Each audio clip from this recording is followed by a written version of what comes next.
Bharat Ratna doctor Bhimrao Ambedkar को कोटि कोटि नमन। ये कार्यक्रम डॉक्टर भीमराव अंबेडकर के जीवन पर आधारित है, जहां भारत की जनता के प्रति उनके योगदानों को पूरी सजगता से चित्रित और रेखांकित करने का प्रयास है। कार्यक्रम में दिखाई गई घटनाएं लब्ध प्रतिष्ठ पुस्तकों से ली गई हैं। इस कार्यक्रम के जरिए चैनल की ओर से एक विश्वसनीय, सजग और सकारात्मक प्रयास है कि डॉक्टर बाबा साहेब भीमराव अंबेडकर के जीवन की संघर्ष यात्रा एवं गौरव गाथा पूरे आदर के साथ घर घर पहुंचे और उनके योगदानों से सभी संपूर्णता में परिचित और आह्लादित हों।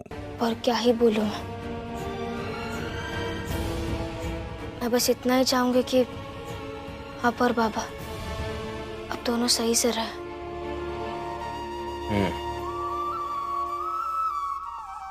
रमा, मुझे बहुत भूख लगी है, कुछ खाने के लिए बना दो ना। थोड़ा खा लूंगा, फिर बचा हुआ काम करूंगा।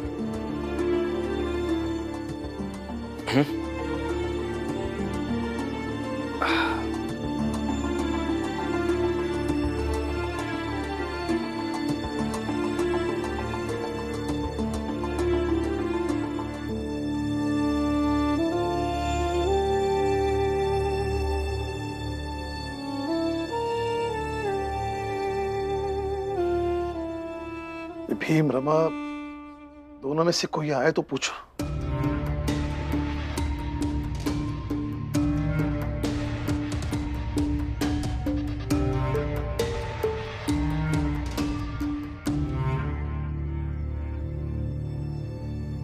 भीम, क्या सोचा तुमने?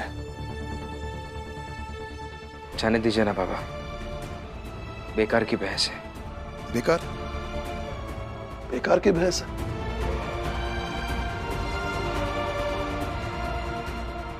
मतलब तुम्हारा बाप बेकार हो गया? तुम्हारे बाप की सोच बेकार हो गई? मैंने ऐसा कब कहा? मैं बस इतना कह रहा हूं कि आप जो मुझे बड़ौदा जाने से रोक रहे हैं वो सही नहीं है।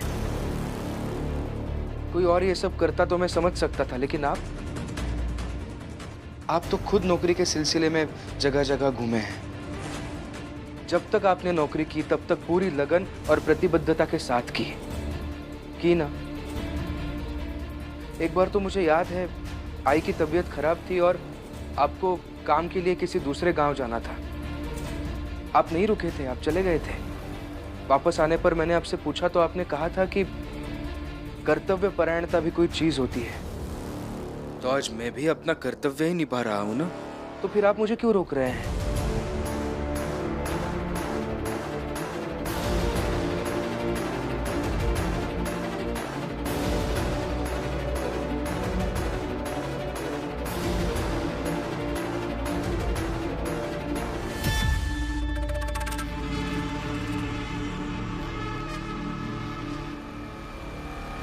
सुन लिया ना? सुना के चला गया आपका बेटा आपको। अरे भीम है वो, कभी किसी की कोई बात नहीं सुनता, आपकी भी नहीं सुनेगा। इसलिए फिर से वही बात दोहरा रही हूं, चलिए यहाँ से।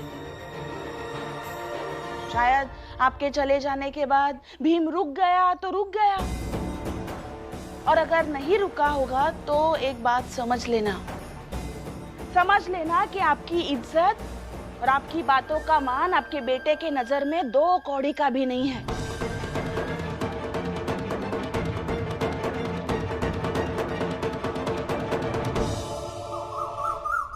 मालिक, एक बात बताएं,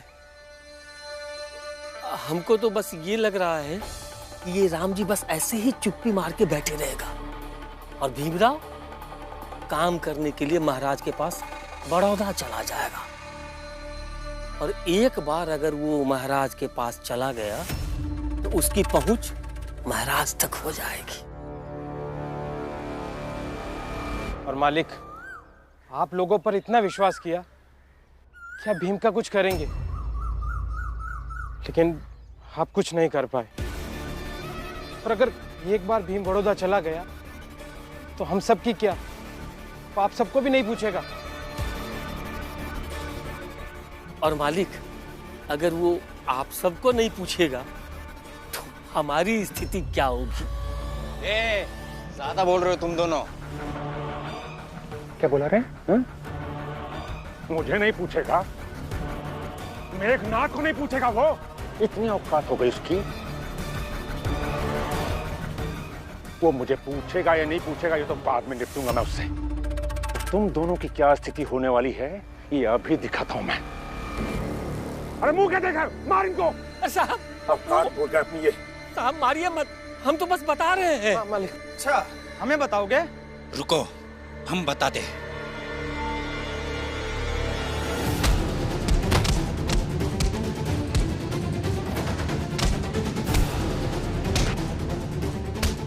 और मार इनको। औकात भूल गए अपनी। और कान खोलकर सुन लो, रोज ऐसे ही मार खाओगे तुम सब, क्योंकि तुम्हारा नेता है ना वो भीमराव, जा रहा है ना बड़ौदा नौकरी करने। अब देखता हूं कौन बचाता है तुम सबको मुझसे। और मारने।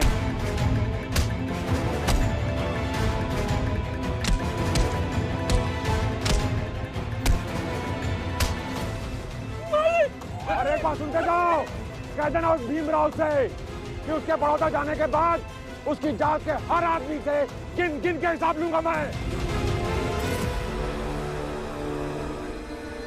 हमको नहीं पूछेगा वो।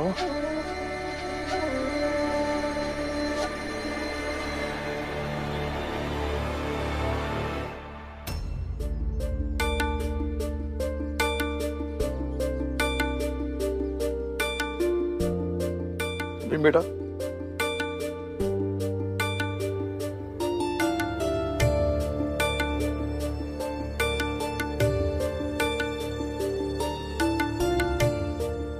जब व्यक्ति का लक्ष्य बदल जाता है तो व्यक्ति के सोचने के तरीके भी बदल जाने चाहिए, फैसला लेने के तरीके भी बदलने चाहिए। जब तक मैं फौज में काम करता था, नौकरी करता था, तब तक मैं खुद को उस व्यवस्था का नौकर मानकर काम करता था। उन्होंने मुझे जो भी आदेश दिए, उस आदेश को मैंने कर्तव्य समझकर पालन किया, क्योंकि मैं उनका नौकर था। लेकिन तुम्हें कभी भी नौकर नहीं बनना था।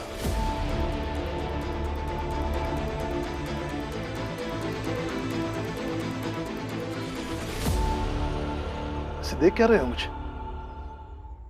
मत देखो ऐसे, अपने जमीर से पूछो। तुम्हें व्यवस्था बदलनी थी ना? और व्यवस्था बदलने वाले सिर्फ कर्तव्यनिष्ठ नहीं हो सकते, क्योंकि कर्तव्य के पालन से तुम एक अच्छे अनुयायी बन सकते हो, लेकिन नेता नहीं बन सकते, नायक नहीं बन सकते। क्योंकि नायक आगे का रास्ता तय कर लेता और बाकी लोग उस रास्ते पर चलकर अपना कर्तव्य निभाते हैं। अगर तुम कर्तव्य निभाने के लिए बड़ौदा जाना चाहते हो तो सोचो, एक बार फिर से सोचो। भीम, भीम, बचा लो हमें भी।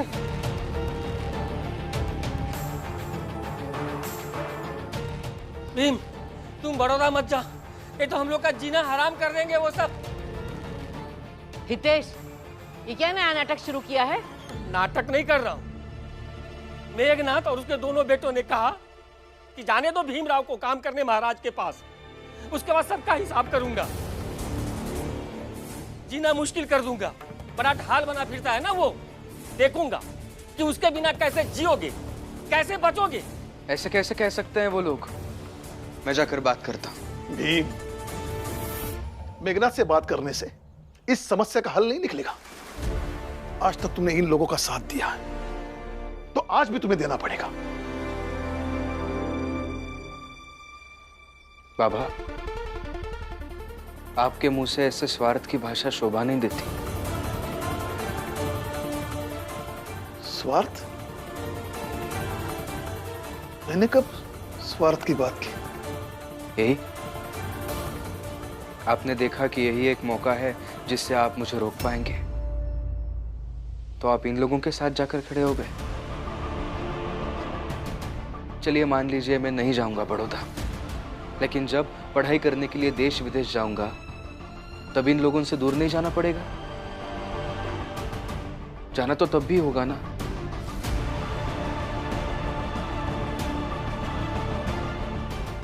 और हितेश काका, जनार्दन काका, आप भी समझने की कोशिश कीजिए, खुद की ताकत खुद बनानी पड़ेगी। ये भीमराव हर बार आपके साथ नहीं खड़ा हो सकता।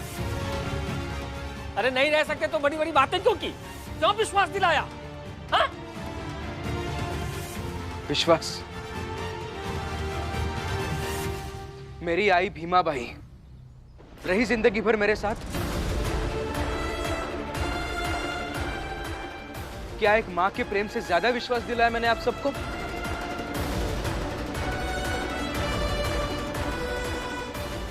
मेरी आई हमेशा कहती थी कभी मुझे छोड़कर नहीं जाएंगी, लेकिन गई ना। तो जीवन का सत्य यही है कि कोई किसी के साथ हमेशा नहीं रह सकता।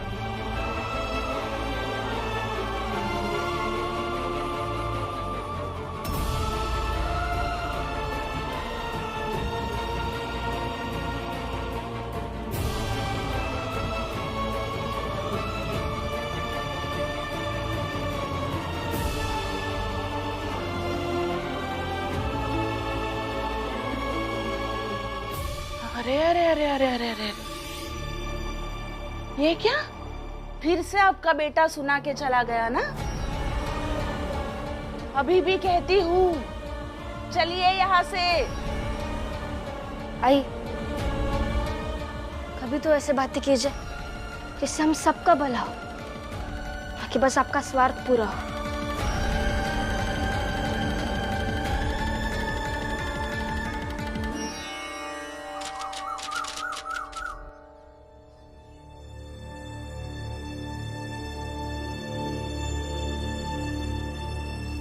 प्रणाम। प्रणाम। सब हो गया? जी। इधर दीजिए।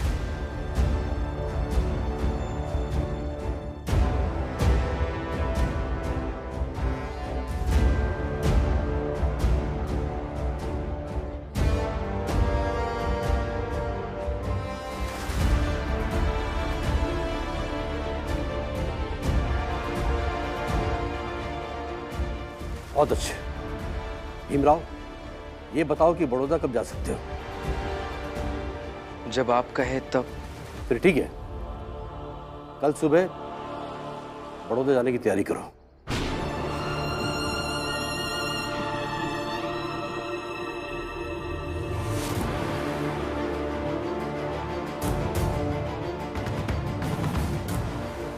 हम कल सुबह सुबह आएंगे तुमको लेने के लिए, तो तैयार रहना। जी, मैं कल सुबह तैयार रहूंगा। तुम जा सकते हो।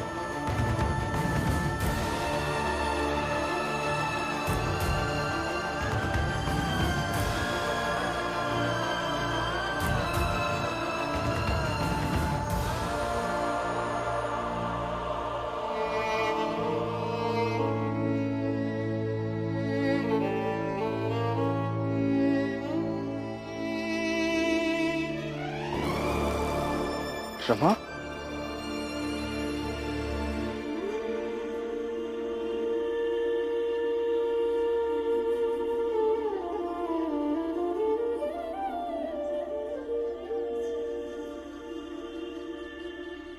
रमा?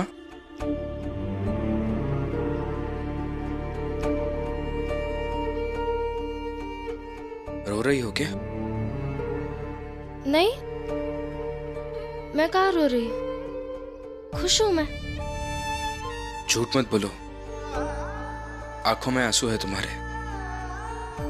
रो रही हो तुम। क्यों रो रही हो?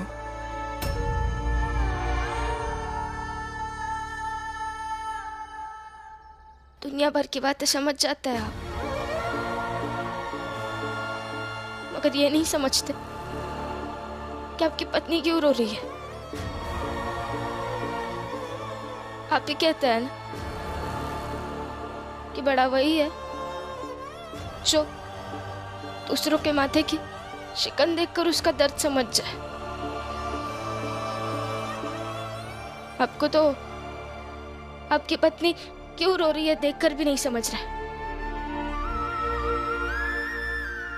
आप क्यों दुनिया के लिए इतने समझदार है और मेरे लिए इतने बुद्धू बन जाते हैं। जवाब तो सुन के जाओ मेरी रमा।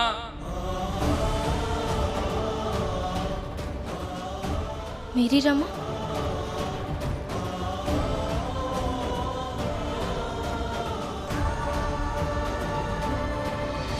एक मर्द अपनी माँ के अलावा सिर्फ अपने पत्नी के सामने बच्चा, बेवकूफ, बुद्धू बन के रहना चाहता है।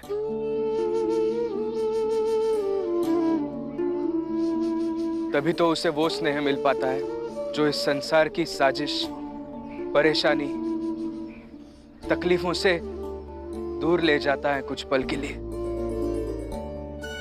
और एहसास भी दिलाता है कि सुकून क्या होता है, प्यार,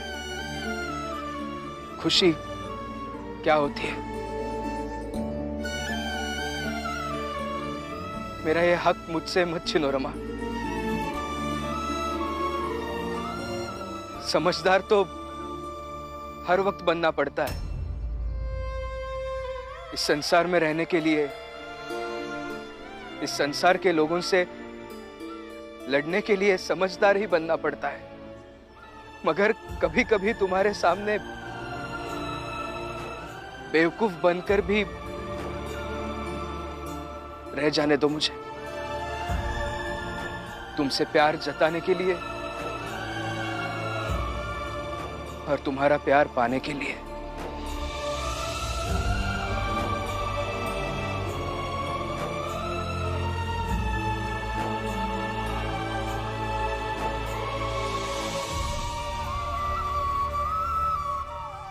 कल सुबह मैं बड़ौदा चला जाऊंगा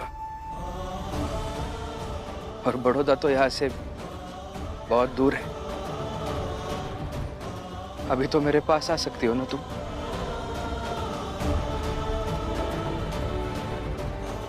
मेरे पास आओ रमा, मेरे पास आओ।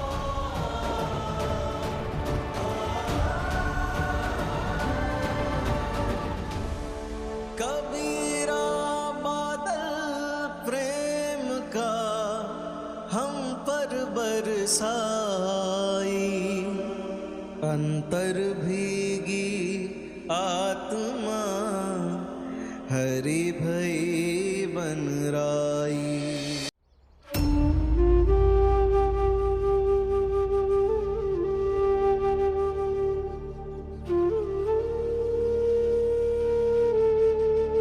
अपना हाथ आगे करो।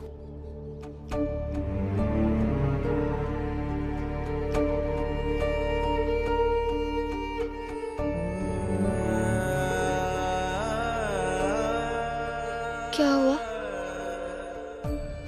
हाथ आगे करने क्यों कहा?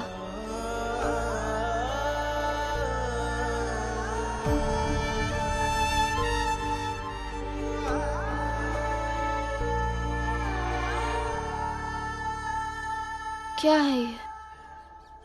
जो मैंने दिया है उसे संभाल कर रखना। क्या दिया है आपने? कुछ भी तो नहीं है। है जिम्मेदारी, अपनी जात की सुरक्षा की जिम्मेदारी। रमा, मैं ये कभी नहीं कहूंगा कि खुद को खतरे में डालकर मेरी जिम्मेदारी निभाओ, लेकिन मैं तुमसे ये उम्मीद जरूर करूंगा कि हमारी जात के लिए और हमारी जात के लोगों के लिए जितना भी कर सकती हो उतना करो, क्योंकि भीमराव के ना रहते हुए तुम विश्वास हो उन सबका, तुम ताकत हो।